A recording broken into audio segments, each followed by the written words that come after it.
परिवार ही बच्चों की प्रथम पाठशाला है, जहां उसके व्यक्तित्व का निर्माण होता है। परिवार के द्वारा दी गई शिक्षाएं जीवन आत्मसात होती रहती हैं। महापुरुषों की जीवनी इस बात की साक्षी है कि उनके व्यक्तित्व के निर्माण में परिवार की प्रमुख भूमिका रही है। एक समय की बात है, एक छोटे से कस्बे में मगन नाम का आदमी रहता था। मगन अपने घर में बेटे और पत्नी के साथ रहता था। मगन गरीब था, इसीलिए वह दिन रात अपने परिवार की जरूरतें पूरी करने में लगा रहता था। वह हर हाल में बेटे और पत्नी की खुशी चाहता था।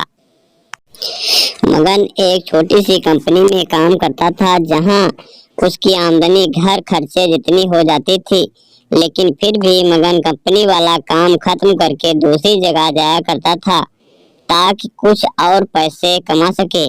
काम में व्यस्त होने से वह अपने परिवार को समय नहीं दे पाता था।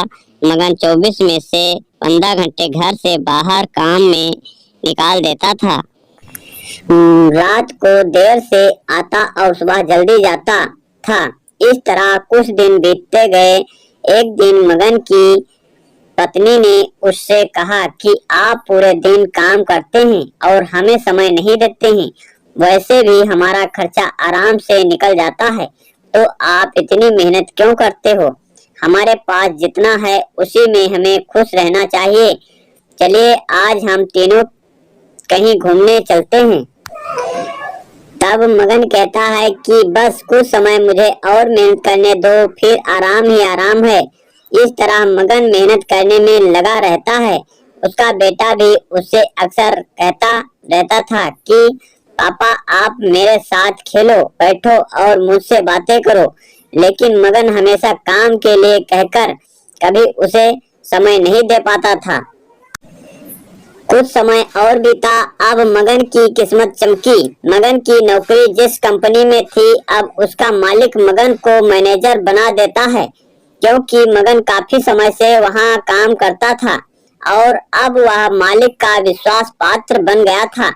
मैनेजर बनने के बाद मगन बहुत अमीर हो गया। उसकी आमदनी अच्छी खासी थी। अब वह कुछ भी खरीद सकता था। उसकी गिनती धनी लोगों में होने लगी। पत्नी और बेटा बस एक बार कोई चीज मांग लेते तो वह तुरंत हाजिर कर देता था। एक दिन बेटा और पत्नी दोनों मगन से बहुत ज्यादा जिद करते हैं कि वे तीनों समुद्र के किनारे घूमने चलें। मगन कहता है कि ठीक है, आज चलेंगे, लेकिन मुझे कंपनी में थोड़ा काम है, इसलिए तुम दोनों समुद्र के किनारे पहुंचो। मैं सीधा कंपनी से काम खत्म करके पहुंचता हूँ। पत्नी और बेटा दोनों वहां चले जाते हैं। तभी समुद्र में बहुत बड़ी सुनामी आ जाती है और आसपास के लोगों को भी बहा ले जाती है। पत्नी और बेटा दोनों पानी में बह गए। जब मगन वहां पहुंचता है तो ऐसी हालत देख घबरा जाता है। उसने हर जगह देखा, लेकिन सब कुछ नष्ट हो चुका था। उसे यकीन हो गया कि उसकी पत्नी और बेटा भी बह गए। वो जोर जोर से रोने लगा और अपनी पत्नी की बात को याद करने लगा कि हमारे पास जितना है उसी में खुश रहना चाहिए और अपने परिवार के साथ खुशी के नए पल बनाने चाहिए, ताकि हम उसे हमेशा अपने दिल में संभाल कर रख सकें। पैसों का क्या है, कभी होंगे तो कभी नहीं होंगे। इस कहानी से सीख, हमेशा अपने परिवार के साथ समय निकाल कर बैठना चाहिए।